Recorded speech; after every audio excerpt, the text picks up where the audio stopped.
Good afternoon, and welcome to another edition of Unlock the Door Radio, where we strive to follow the admonition of Benjamin Franklin, who said that it's always a good idea to question authority, and that was the underpinning of being a good patriot. You know, I don't care if you're, a big fan of Franklin. I don't care if you're living in the United States. That's good advice. Okay? That's really good advice. To always be willing to question the dominant paradigm that exists wherever and whoever says something, including yours truly. If you want to question what I have to say, I really encourage you to do so, because I don't want people just accepting something just because they hear it on a broadcast or hear it on a YouTube video that is out there. So anyway, tonight, what I would like to deal with is an issue that is guaranteed to be controversial. And you know what? I have no proof one way or another of the things I'm going to be talking about, but there are many studies that might suggest that there could be a correlation with many of our problems in society with the whole idea of birth control. Now you're probably thinking, whoa, what are you talking about? Well, the thing is that you've got to admit that from a basic Darwinian viewpoint, your number one goal is to multiply and replenish the earth. Ooh, that sounds like the Bible too, doesn't it? So anyway, that's Darwinianism. By the way, Charlie Darwin had 10 kids. And it's also something you find in the Bible. So this is something I think intersects very closely, the idea that having a family is a good thing. Now, the reason why this can actually cause people to feel a little uncomfortable is that our society, ever since the 1960s, in the Western world, I would say Europe and the United States, has embarked on just the opposite. It seems that there are so many policies out there and also ideas that are trumpeted in the dominant media that it seems like, if you want to shack up with, two guys and two girls, or a guy of the same gender, or mix and match any way you want, hey, that's okay. If you want to stay single, or even if you're married, I guess, but mostly if you stay single, you just go out there and play the field and play sexual roulette with people. In our society, that seems to be what is promoted as being the ideal. But yet, if you present people that want to, as their number one goal, have a family, a traditional family, then all of a sudden it's like, oh ho ho, you might as well just raise the cross in front of a vampire, because now people are like, oh wow, wait, and they start listing off the problems. If you're a young couple, you just got married, let's just say, 25-year-old young couple, they just get married, and everyone's asking them, well, what do you want to do? And you say, well, what we're going to do first is we're going to buy a new car. We thought we'd buy a really nice fancy sports car or something.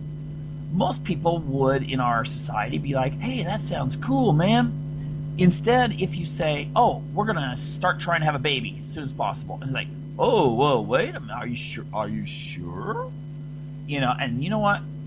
You'll get that kind of response even in conservative religious circles. Why? Because conservative religious people live in a society that they, obviously not only interact with, but also acts upon them. Remember what Edward Bernays said? We are all influenced by people that we don't know, by unseen forces within the society that dictate our tastes, our values, and our behavior. Okay, you can't get around that. The clothes you wear, the food you eat is determined by the society. That's why people think, oh, gee, I'd never eat such and such, what they eat in China or what they eat in this other country. But the thing is, in that other country, they may see a lot of the foods people eat in America or Britain. as being weird. Okay? Actually, there's some of the food in Britain I'd much rather eat in China than, some of their dishes like blood pudding. Ugh. But anyway, the thing is that the society does have a huge impact on us, and I believe that there is a very strong force that is out there that works on people 24/7, not just to convince but reinforce you that the norm in our society is, if you get married and if you have kids, you should only have two. Now, I know there's people out there, like double income, no kids, that'll say, oh yeah, wait, the pressure's on people like us. Well, take a look at TV. How many couples are presented on TV as being married but with no kids versus how many are presented on TV that are single and already have reached their 30s and no kids, and how many are presented as being mom, dad, and kids, and on top of that, mom, dad, kids, and happy. I think it's pretty self-evident that this society is more geared towards childlessness, or at least a small family if there is a family. Now, I'm going to present something here that I think could be controversial, and that is, I believe that a lot of our problems we may be having is based on going against biology. Now, this is something that someone could be an evolutionary psychologist or devoutly religious, at least part of one of the Abrahamic religions, Christianity, Judaism, and Islam, and find some agreement. So, the reason why I'm doing this particular show is the other day, my daughter, just out of the blue, asked the question, do you think that depression, that so many young people today have depression in today's Western society, is due to not having what would be considered traditional families? They're either single, or if they are married, they don't have children, or if they do have children, they stop at a point that is artificial. What is it? The number one form of birth control in the United States is sterilization. So it got me thinking. And then I started thinking about the aspect that we talk about both psychological and, usually we couch that in the term anthropological because we don't want to talk about psychology of animals. But I'm going to say this, psychology in animals and also their physiology, we're quite comfortable in saying, oh, this is due to their wanting to have babies. This is for their reproduction. This is so that they pass their genes on into the next generation. But if we talk in those same terms about people automatically just put these barriers up, like, whoa, don't talk to me, don't talk like that to me. But you know what? Human beings actually do have a large portion of their brain devoted to these kind of base drives, if you want to call them base. I would question that, but people do.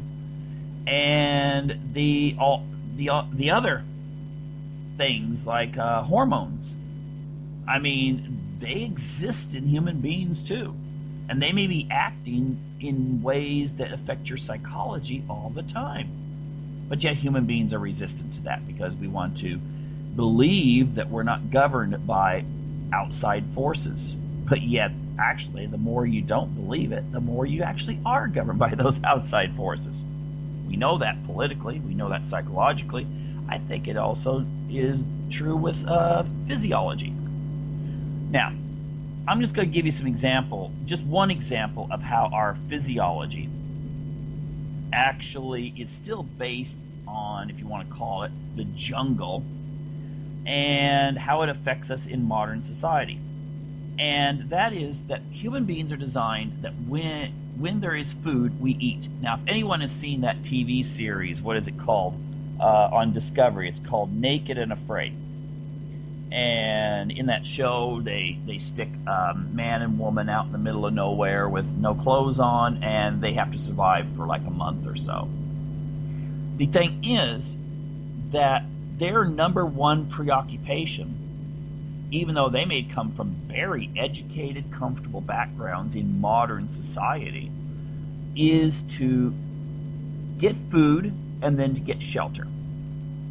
Okay? And the thing you have to consider is, in a natural setting, for those of you who have done any hiking in the woods or something, you realize that you don't just come across food all the time. You can in our modern society. You can go out there, to any store, Albertsons, Safeway, whatever, and you could find anything you want. And if you've got the money, you're going to be able to indulge anytime. Many parts of the United States, you can go there anytime. 3 in the morning. Oh, I'm hungry. I think I'll run down and grab myself an ice cream at the local store, because they're 24 hours. In natural society, that doesn't exist. It doesn't.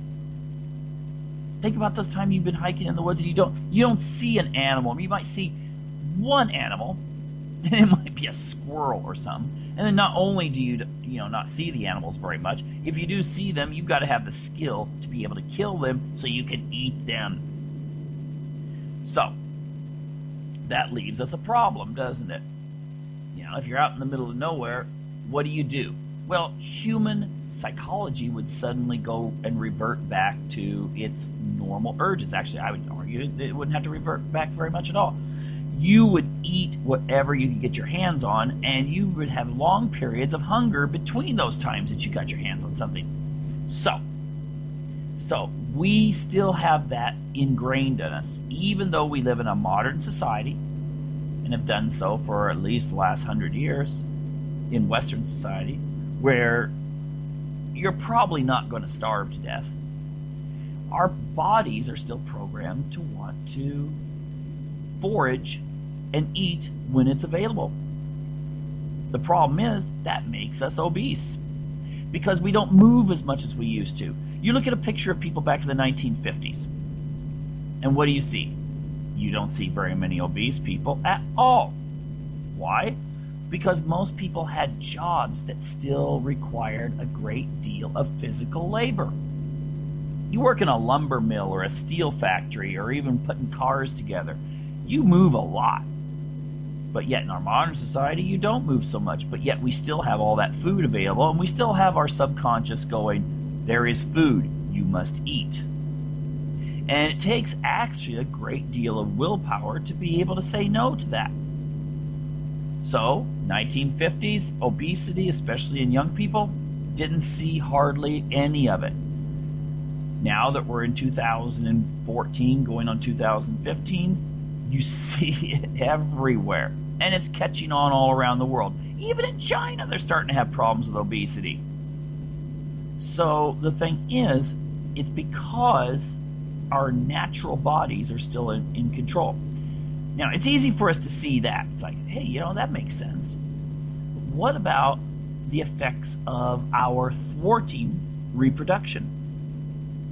Think about this. If you live in a society like, you live in many societies even today in more remote areas of the Middle East, or if you live in Africa, you may start your family at a very young age. You've barely been through puberty, and you may be getting married off. And then you start your family. And, things it's pretty natural in that society that you may be having kids until menopause.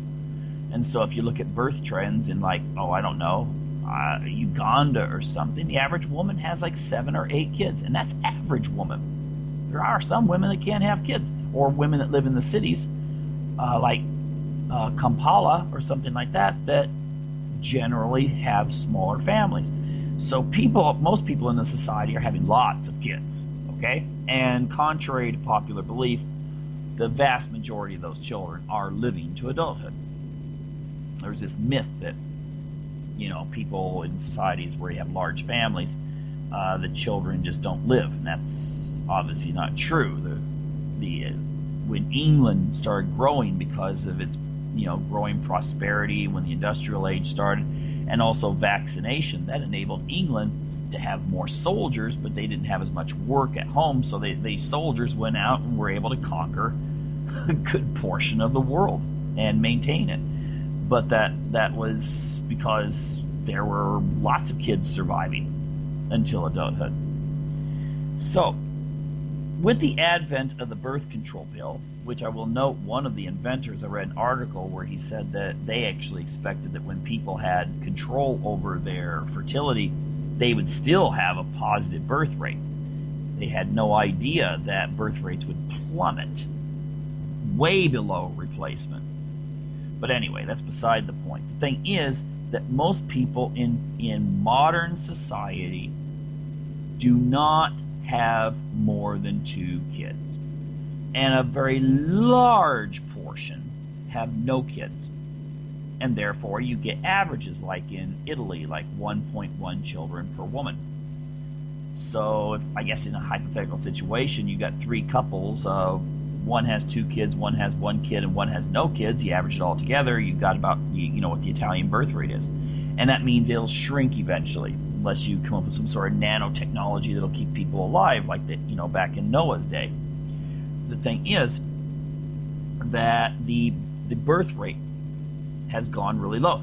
And it also means then that people's focus is not on reproduction anymore, for the most part. Now, how does that affect us? Well, it's really kind of strange that if you look at evolutionary psychology, you find that there are some weird things that tell us about human nature. It tells us about that subconscious part of us that is still in full operation. There was a study I read a while back in which they were testing the amount of tips that strippers made. And they had some of the strippers that were on birth control pills, which actually prevent ovulation, and some that were more natural. They weren't on any kind of birth control pills. And the funny thing was that the ones that were not on birth control, during their ovulatory periods where they could actually get pregnant, men gave way more tips. Now, there's a lot of things you can look at there. Was it that the woman had more energy, or was it that men in some way can detect when a woman is in a fertile period?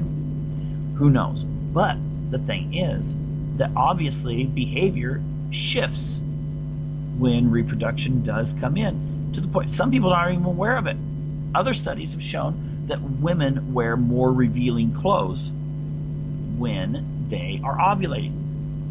They prefer more masculine men when they are ovulating. When they're on their menstrual cycle, they wear less revealing clothes. They prefer men that are more nurturing, more feminine during those time periods. Now, there's a lot of psychology involved in all of this, and most people, again, are not even consciously aware of it. But if this is taking place, if our bodies are primed to want to reproduce, then today's society has had to have had an impact on that. So what could some of those impacts be? I'm just wondering something. Back to my daughter's question about depression. It has been shown that girls are going through puberty at a younger age. Now, most people say, well, it must be because they're eating better than in the years past. I don't know if they're eating better than they did in years past. But I heard about a study. I didn't read this one, but I heard about a study in which the conclusion of the researchers was that when young women feel their tribe, again, back to our biology, our tribe, those who are significant others that we identify with as being part of some belonging sort of grouping. When the tribe is under threat, they go through puberty at a younger age and, I guess become more fertile. Now, something that could support that is there's been research on what life was like after the bubonic plague decimated Europe.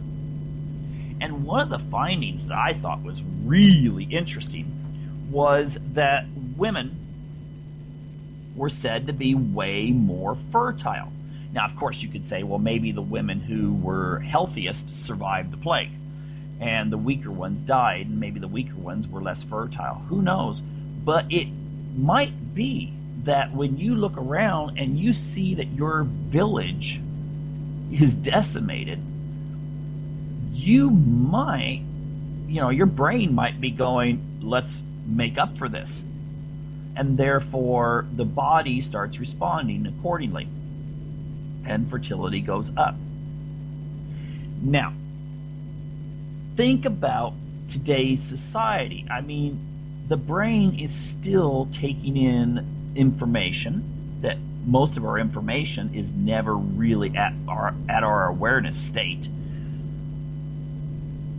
Do you suppose that maybe the reason why younger women particularly have become almost what our society is saying hypersexualized may not just be because of the effects of music videos and the fashion industry and stuff like that, but it also might have a biological component in which young girls are going through puberty earlier, and maybe, like I said about the revealing clothes, they're subconsciously being influenced to behave in ways that attract male attention. Now, I'm not saying that they're all just going out there like consciously saying, oh, I want to have babies, come on. But subconsciously, it may be that they're looking around, they see an aging population, they may become somewhat preoccupied with sexual things. Japan, a lot of people have said, well, they're so much into pornography that their birth rate's dropping. Well, the men and women both have become obsessed with that particular pastime. But could it be that when a birth rate is so severely low that people start getting a stronger interest in that sort of thing, and therefore that actually causes a reduction in the amount of children being born, because it's an avenue that takes them away from developing a relationship, getting married, and having a family? Could that be it? Could the increase in the amount of popularity of porn amongst men and women in the Western society be in some way related to the idea that this is in some way getting back to some sort of natural, it's an expression of some sort of natural, animalistic sort of endeavor? Obviously, and these people that star in these kinds of films, that they're not going on there for reproductive purposes, but ultimately the brain's stupid. The subconscious is not the brightest, and therefore when it is exposed to these things, it may still gain gratification from it. I'm just throwing this out as a possibility, and maybe a lot of the depression that we see is based in part because of this. Now, think about this one. I read another study, evolutionary psychology study, and it said that it was talking about menopause, but not in women, in men. It was talking about menopause, and it said that there are psychological components to what they call male menopause. And what they found, which was really fascinating, was that it's not the age of the man that determines when he has his so-called midlife crisis. It's the age of his wife that determines it. And the age she reaches physiological menopause, she's no longer able to reproduce, he will actually start developing these kind of throwbacks to courting rituals. Now, I guess you could say in a polygamous society, that would just mean, and you can see this in traditional polygamous societies, where all of a sudden the guy is in his 40s and starts desiring a second or third wife in a traditional polygamous society. We don't live in a traditional polygamous society in the United States or Western Europe. So therefore, what he might, his whole behavior of driving the sports car or doing things that will attract the attention of younger females, most of the time is just seen as, oh, well, midlife crisis. But in a lot of other cases, he's successful. Okay, all of a sudden he gets that attention, meets up with some young woman, and, well, marriages are ruined because they either an affair starts, or the affair leads to the man and woman running off and getting married to each other and abandoning the previous family. And it could be that he's already had his biological period with this person. Now, again, this sounds really like, oh, wow, that's really, that's not very nice. It's like when you point out, for instance, that, what is it, that human beings and pilot whales are the only species that actually go through a menopause. It's also the only species that actually connects to grandchildren bonds. So, in an evolutionary sense, an intact family, husband and wife, they stay together, then are better able to help their offspring with their children, meaning that you make life easier for them, and maybe more babies are produced from the lessening of tension and stress that having a young family can cause. So anyway, I wanted to throw that out there, that if you have a situation where the guy doesn't understand what's going on with him, why he's all of a sudden, maybe he's been very happily married for 30 years, and all of a sudden he just starts noticing women that it actually has to do with at least trying to understand evolutionary psychology. Oh, and another aspect of evolutionary psychology that I wanted to bring up too is that with a society that has turned on itself and fragmented, if we think about the rat studies that were done during I think it was the 1970s, that a lot of you probably read about, that make it sound like when you have urban population, or when you pack rats together in a artificial environment, that they start acting in pathological ways, or they just start acting in ways that were not normally what you see in rat behavior. Well, the thing is that I had a professor in college that pointed out that the rats in those studies, the conclusions most people come up with are flawed, because the rats required, or rats do require, a corner to mate and to nest in. And these rats didn't have it. But if you'd placed corners in with this high-density rat population, they're fine. They had homes. And it didn't matter the population density itself.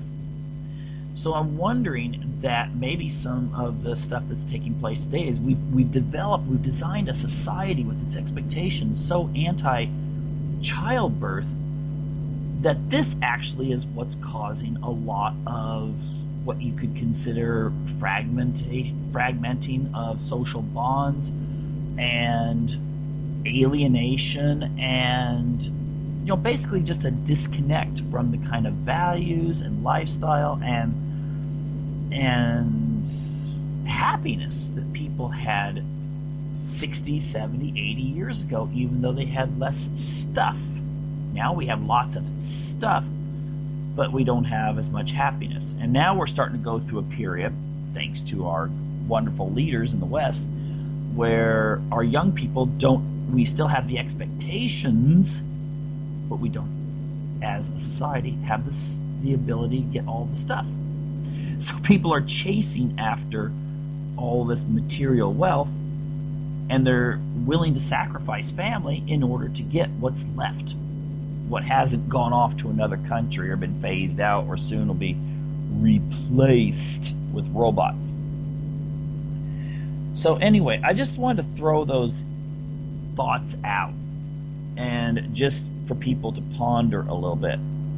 And maybe a lot of what we see today actually has its origin not in some sort of, sociological explanation as much as it's a biological and psychological explanation. If people live more naturally, in that sense, maybe you would have less of these problems and they would be happier people. I did actually have to throw this out. I read a study recently that said something about that the people that were the most happy in the United States, the community where the people were most happy was Orem, Utah. And sure enough, they have a more natural birth rate. There is a higher birth rate in Orem, Utah because of the Mormon population. And I venture to say that if you go out to find these areas of the country that have very low birth rates and probably less desire or less importance placed on family and reproduction, you will find that there is a greater deal of alienation and anxiety. And again, maybe it is biology that's doing it. Only reason I'm throwing this out is for people to at least have something to think about. Okay, something to contemplate when they're looking around. And who knows, maybe you'll find some of this makes sense and some of it you'll just reject offhand. That's up to you.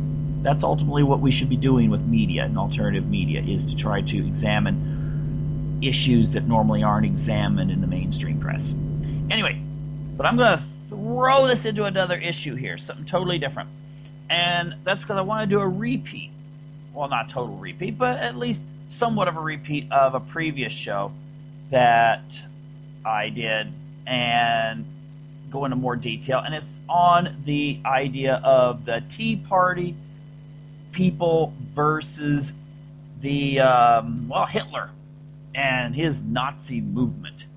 And I guess what I just want to do is say this. If you're on a debate forum out there, then when this is converted over to YouTube, what I'd like you to do is take the video and use this in your arguments when you're out there on Facebook or some political forum or something like that, and someone says, "Oh, those Tea Party people out there, they're just like Hitler." I've heard that so many times. It's so irritating. And I just have to say, I'm not a member of any of these movements. I just think I'm not a card-carrying Tea Party member or something like that, whatever that's supposed to mean. It's just, I think it's really unfair how people will just throw out these political, lies and then think they can just get away with it just because all their friends are saying the same thing, or the media. Well, their friends are the left too. So, and they just keep on and on and on. So anyway, here's my response to people when they say that the Tea Party is just a rebirth of Hitler. Now, first of all, I'll just go through the various policies. How in the world can someone in their right mind, logically, rationally, and with any knowledge of history whatsoever, claim that the Tea Party people would like to have a government similar to Hitler's? Hitler's whole theme was centralized government, big government, reaching into every aspect of your life. And whatever the government wanted to do, it could do. Now, most of the Tea Party people I see are for a less centralized government. They believe that power focused too much and with a force similar to that of the whole political and military and police apparatus out there, focused on making you do what it wants you to do, is wrong. So I'll have to say this. If old Adolf had his own technology similar to the NSA, the surveillance state, and all these other things, I think he'd have loved that. And most of the people I have ever encountered who consider themselves part of the Tea Party movement, they like Edward Snowden for coming out and exposing what's been going on. They don't like the government being able to see what websites you go to and read your email and look at all of the pictures you may have on your computer. And, that's an irony. Here's the federal government and investigatory agencies that are freaking out and trying to find out what happened when someone hacked in and released a whole bunch of naked pictures that were on personal computers of some people in Hollywood. Now, the thing is, doesn't the NSA do this all? Don't they have access to those kinds of pictures all the time? They're examining what you've got on your computer, whether you erase it or not. And yet they're thinking, oh, this is terrible, unless we do it. Yeah. Well, anyway, that is the whole thing about the centralized government should be the number one. Just no way are the Tea Party people in any way, shape, or form similar to the Nazi movement. Another one that I think is interesting is homeschooling. Germany today has Germany and I think Sweden have the most restrictive laws on homeschooling in the Western world. Those laws came in during the 30s when Hitler wanted all kids to be indoctrinated exactly the same in his ideology. The government knows best. If you did have a church school that was not closed down by Hitler, then it still had to use the same curriculum.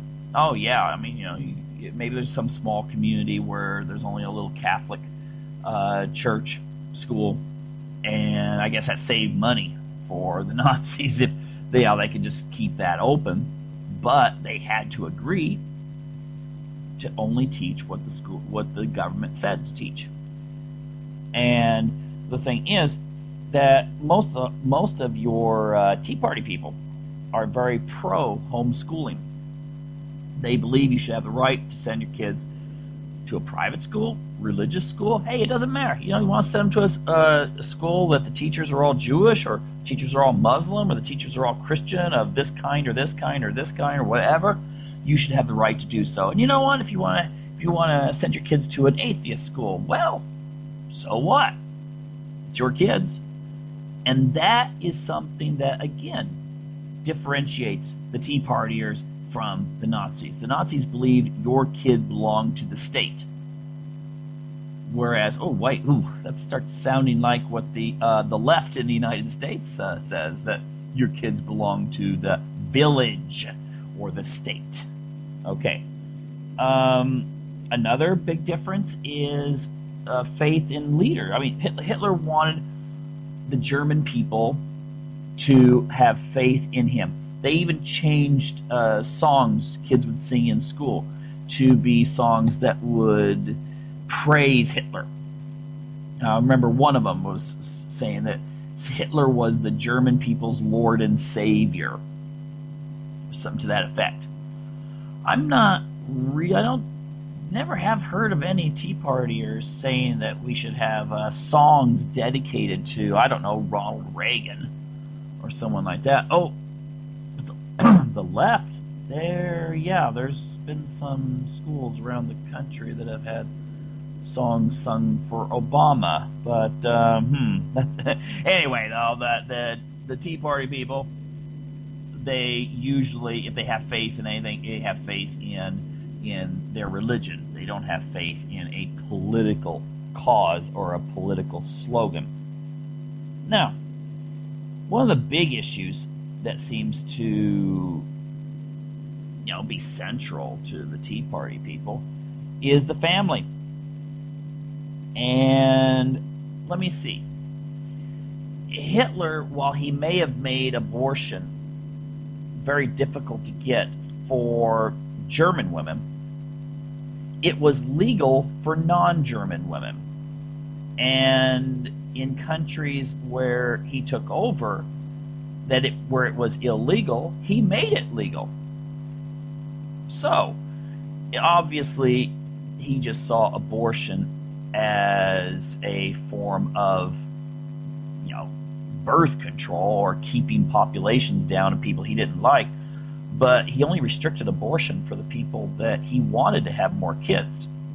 Now, correct me if I'm wrong, but has anyone in the Tea Party come out and said that abortion should be illegal for any particular race or group of people, but then it should be encouraged, or at least legal, for another group of people? I haven't seen any indication of that whatsoever. I mean, maybe I'm wrong. Challenge people on this one and ask them. Give some evidence where there's a similarity. And on marriage, Hitler was not a huge fan of traditional marriage. In fact, he thought that he and especially Himmler felt that these really super SS guys should, like Plato's guardians back in his book The Republic, should be spreading their seeds around. They shouldn't be getting married and then being limited in the number of children that they were going to produce with just one wife. That they should be out there improving the stock, or like with Plato would have said the same thing, helping to boost the so-called evolution of the German people. And I don't see the Tea Party saying that. I mean, and on another issue, I don't know. There's some Tea Partiers that are gay and lesbian and that sort of thing, which Hitler didn't like gay men so much after the revolution, after he took over, but he had no problems with lesbians as long as they went to his Lebensborn program and were inseminated by an SS volunteer. I guess they didn't have sperm banks back in those days where they do now, so they had to do it the old-fashioned way. But I don't see a Tea Party coming out and calling for that. In fact, I don't even know if there's any policy the Tea Party has set on reproductive technology. But Hitler, on the other hand, did not believe in the traditional family. He believed in the traditional family only in so much that it might provide a home base and nurturing base for children. But his ultimate goal was just to make more children, not so much, any kind of tradition, and certainly not religion. And it should be noted, I mean, you can find quotes of Hitler all over the place. If you're going to say something about Tea Party, Christian, Hitler, Christian, there are sections of Mein Kampf where Hitler is very critical of Christianity. He says that it allows the weak to survive.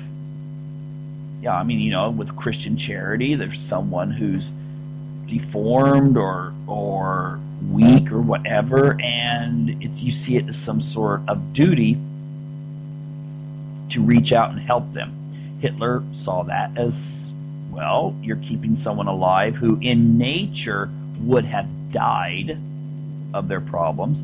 You're keeping them alive and they're reproducing. And he was totally against that. Totally, 100%. He felt that the genetic health of the people was the number one prime consideration. And that explains his euthanasia programs that actually, I will have to note, were started in the Weimar Republic, but he continued them and expanded them. The eugenics programs of Hitler were started not just by the Weimar Republic, but Hitler copied much of his views on eugenics from the United States. States like California that had compulsory sterilization for things that went beyond just health or retardation or something like that. They were much more in some ways you could actually argue a lot of the American eugenics laws were based more on looking at people who were poor and assuming that they just must not measure up, and then therefore sterilizing them without giving them any kind of IQ test or anything like that. But no, I don't think that Tea Party people have come out in favor of eugenics, and I don't think they've come out in favor of euthanasia. In fact, I'd say that they're probably very much against euthanizing people, regardless of their age, whether they're kids or whether they're elderly people. There might be some Tea Party people who believe it's a person's right at the end of their life to make the choice themselves. That, I know people that feel that way. I know people feel that way of all political spectrum. But the thing is, they don't believe the state should come in and say, Mr. Simons, I guess it's time for us to get rid of you because you are no longer a valuable worker for the society. That is not something that any Tea Party person supports.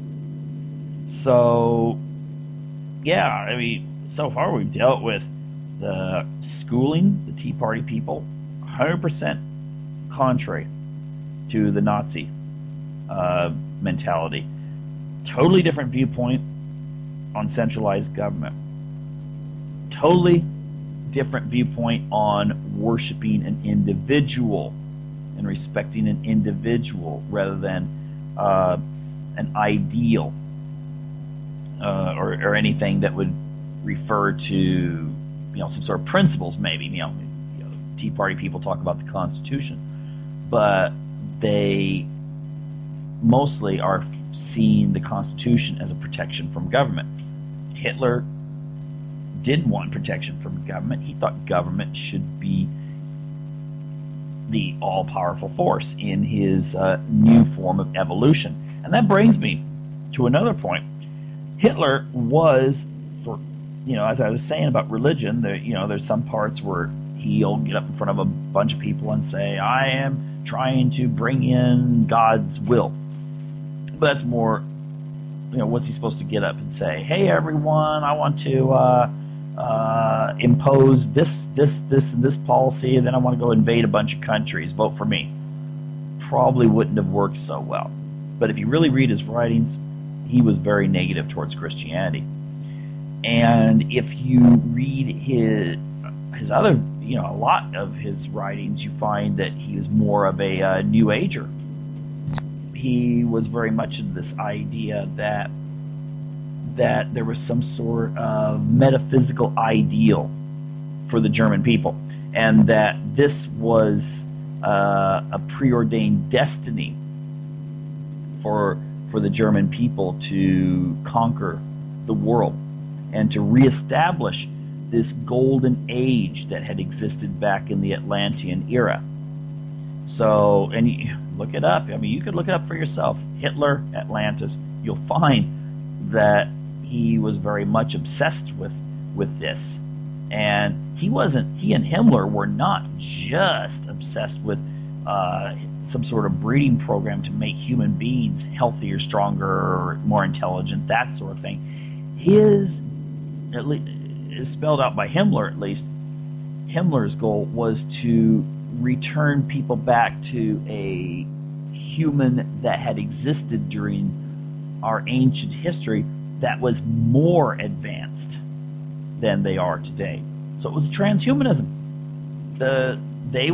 He was into this idea that through selective breeding, the genes that are repressed could be brought out, and that you would be able to return back to this ideal of these tall, blonde, telepathic individuals who they felt had existed during the Atlantean era, before the various cataclysms and so forth had destroyed them. A lot of people in alternative media do deal with things about alternative history and alternative explanations, but I don't see too many of them actually saying, let's become the people that were destroyed, or looking at Noah's era and saying, hey, let's see if we can copy the people that God got angry with in their technology and the philosophy and those sorts of things. Don't see that so much in the Tea Party movement. I don't think anyone else does either. Okay? So, again, philosophically, religiously, all those kinds of things, they just don't fit at all. It's not a good fit whatsoever. So it's atrocious to say that the Tea Party people are like Hitler. Now, another big difference. Most Tea Party people are pro-Israel. I really have a hard time thinking that Hitler would favor a Jewish state. I don't think he would be a big fan of Benjamin Netanyahu or any of these people in Israel today. So I think it's pretty safe to say most Tea Party people, regardless of whether they support U.S. military intervention in affairs going on in Israel, they do generally support Israel. So that's a big one that you can throw out there as well. There are people in alternative media that are connected to the Tea Party that are very critical of Israel and Zionism, but still, I don't think there would be very many of them that would want to eradicate Israel, okay, or get rid of Israel, tear it apart. I think Hitler probably would. The only thing he'd see good about Israel is that maybe he'd have all of his victims concentrated in one spot or something. So, again, another issue, it's gone. Now, how about the issue of taxes? Tea Party people, they want less government, therefore they want less taxes. They want to have more individual choice in their lives and what they do with their lives. Now, I can imagine that Hitler would be more into, if we want to have a strong government, you've got to have a lot of tax money generated. So, sorry, all my liberal friends. Again, the Tea Party platform is one that is more individualistic. It's not collectivistic. Hitler was a hyper-collectivist, just like Stalin was. Very much in the idea that the state rules. And, you might be able to say, yeah, but Stalin wanted to abolish private property, and Hitler allowed for private property. Yes, he did. But he also worked hand in hand with the giant corporations, and they, under fascism, of course, giant corporations do the bidding of the state. And, of course, when they do that bidding of the state, they get rewarded by the state, regardless of whether they're growing potatoes or whether they're making cars. And that's the way things worked in Germany when Hitler was in control. In kind of a sad way, it's one of the things that many of the Tea Party people condemn because it's happening here in the United States. We have a situation where if you're too big to fail, these large financial institutions and banks, then the government has to step in and save you, or give stimulus money, or bailouts, and all these other things. And it doesn't help the workers, it doesn't help the average person. It helps these large corporations. That many of these large corporations then were able to use, they were bailed out, and then they started moving more of their operations overseas to other countries, therefore putting Americans out of work. Now, again, we have a situation in the United States that sort of resembles either communism or fascism for the rich, but and also helping the very poor. Usually to stay poor, but then the working people, the middle class people, you get predatory capitalism. You're at the sake of Darwinian economics, you might call it. So just as a recap, we only have a couple minutes left. Corporate policy, Tea Party, Hitler, on two different poles. You know, taxes. Yeah, I don't think I can describe Hitler as let's have less taxation and smaller government. So again, separate poles. Support of Israel. Some Tea Party people are against Israel. Some of them are against Zionism, but I think most support Israel. Hitler, not so much pro-Israel, was he? Nah. And then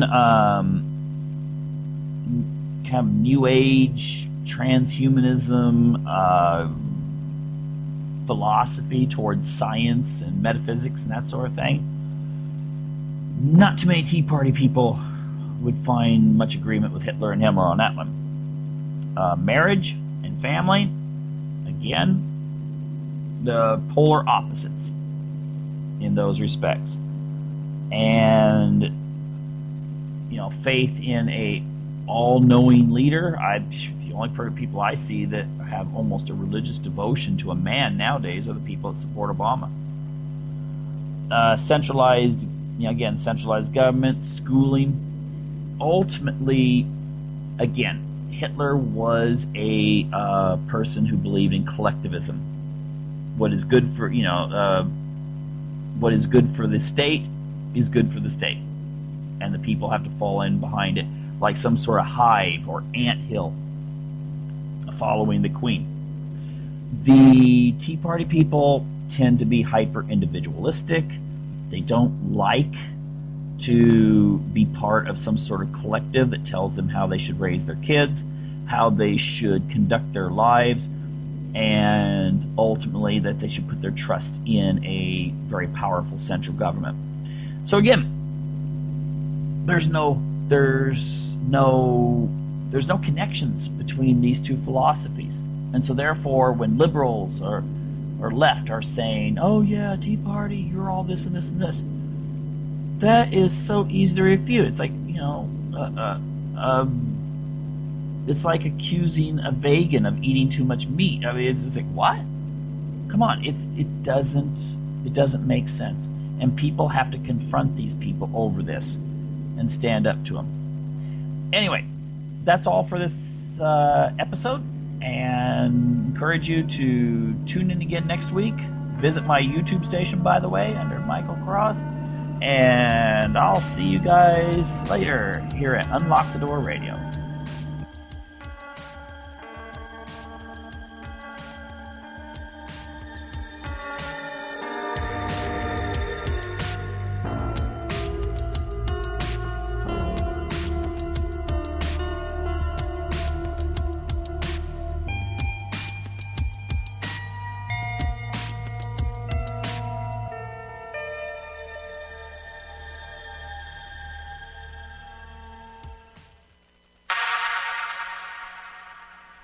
YouTube has given Pigmine5 a second strike, so all new uploads will now be at youtube.com/Pigmine6.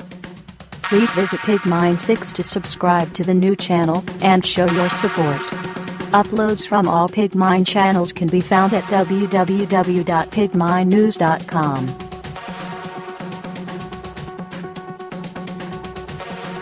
Well, we knew it was bad, but it turns out the U.S. economy was in worse shape at the beginning of the year than we thought. Today, the government revised its numbers, saying the economy shrank by 2.9% between January and March. Anthony Mason is here with more on that. Anthony, what happened? Well, Scott, it was the worst quarter since 2009, when we were still in the heart of the recession. In a Quinnipiac University national poll, a plurality of voters say President Barack Obama is the worst president since World War II. 33% of voters think the current president is the worst since 1945. This is Ozzy Skateboard, and you're listening to UCY.tv.